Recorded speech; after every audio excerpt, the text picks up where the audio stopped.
नमस्कार दोस्तों, मैं आपका बहुत बहुत स्वागत करती हूं अपने YouTube चैनल पर।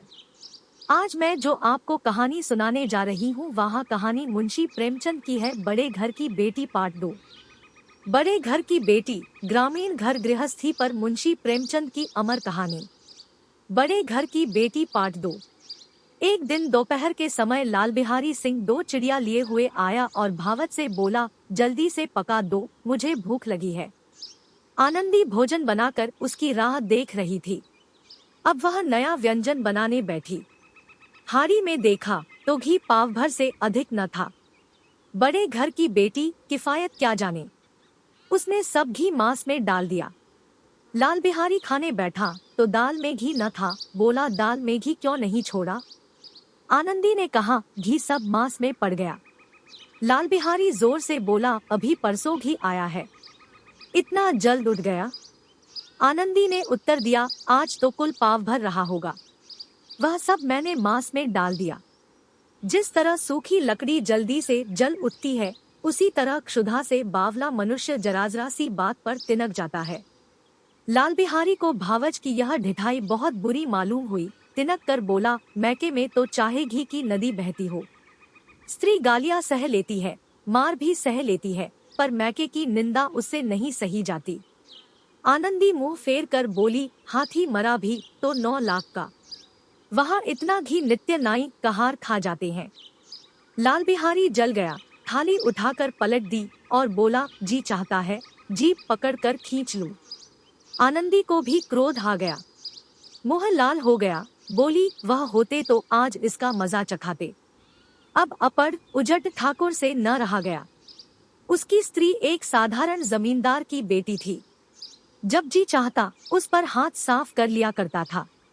खड़ाऊ उठाकर आनंदी की ओर जोर से फेंकी और बोला, जिसके गुमान पर भूली हुई हो उसे भी देखूंगा और तुम्हें भी। आनंदी ने हाथ से खड़ाऊ रोकी, सिर बच गया, पर उंगली में बड़ी चोट आई। क्रोध के मारे हवा से हिलते पत्ते की भांति कांपती हुई अपने कमरे में आकर खड़ी हो गई। स्त्री का बल और साहस, मान और मर्यादा पति तक है। उसे अपने पति के ही बल और पुरुषत्व का घमंड होता है। आनंदी खून का घूंट पी कर रह गई।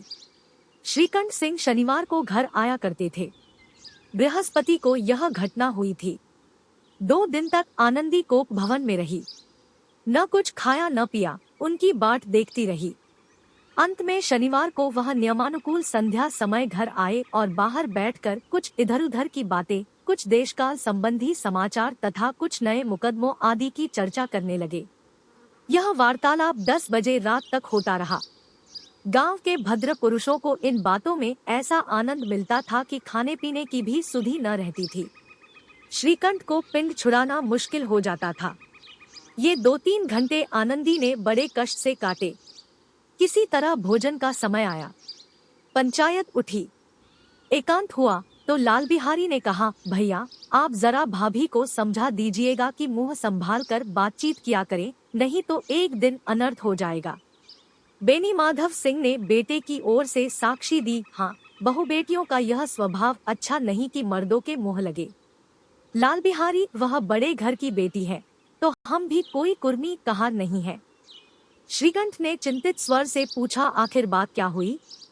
लाल बिहारी ने कहा, कुछ भी नहीं, यूं ही आप उलझ पड़ी। मैके के सामने हम लोगों को कुछ समझती ही नहीं। श्रीकंठ खा पी कर आनंदी के पास गए। वह भरी बैठी थी।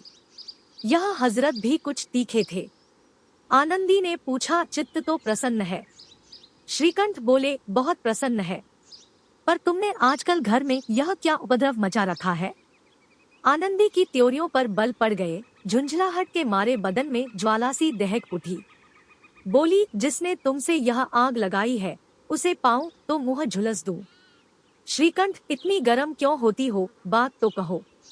आनंदी, क्या कहूं, यह मेरे भाग्य का फेर है, नहीं तो गवार छोकरा जिसको चपरासगिरी करने का भी शऊर नहीं, मुझे खड़ाओं से मार कर यो न अकड़ता।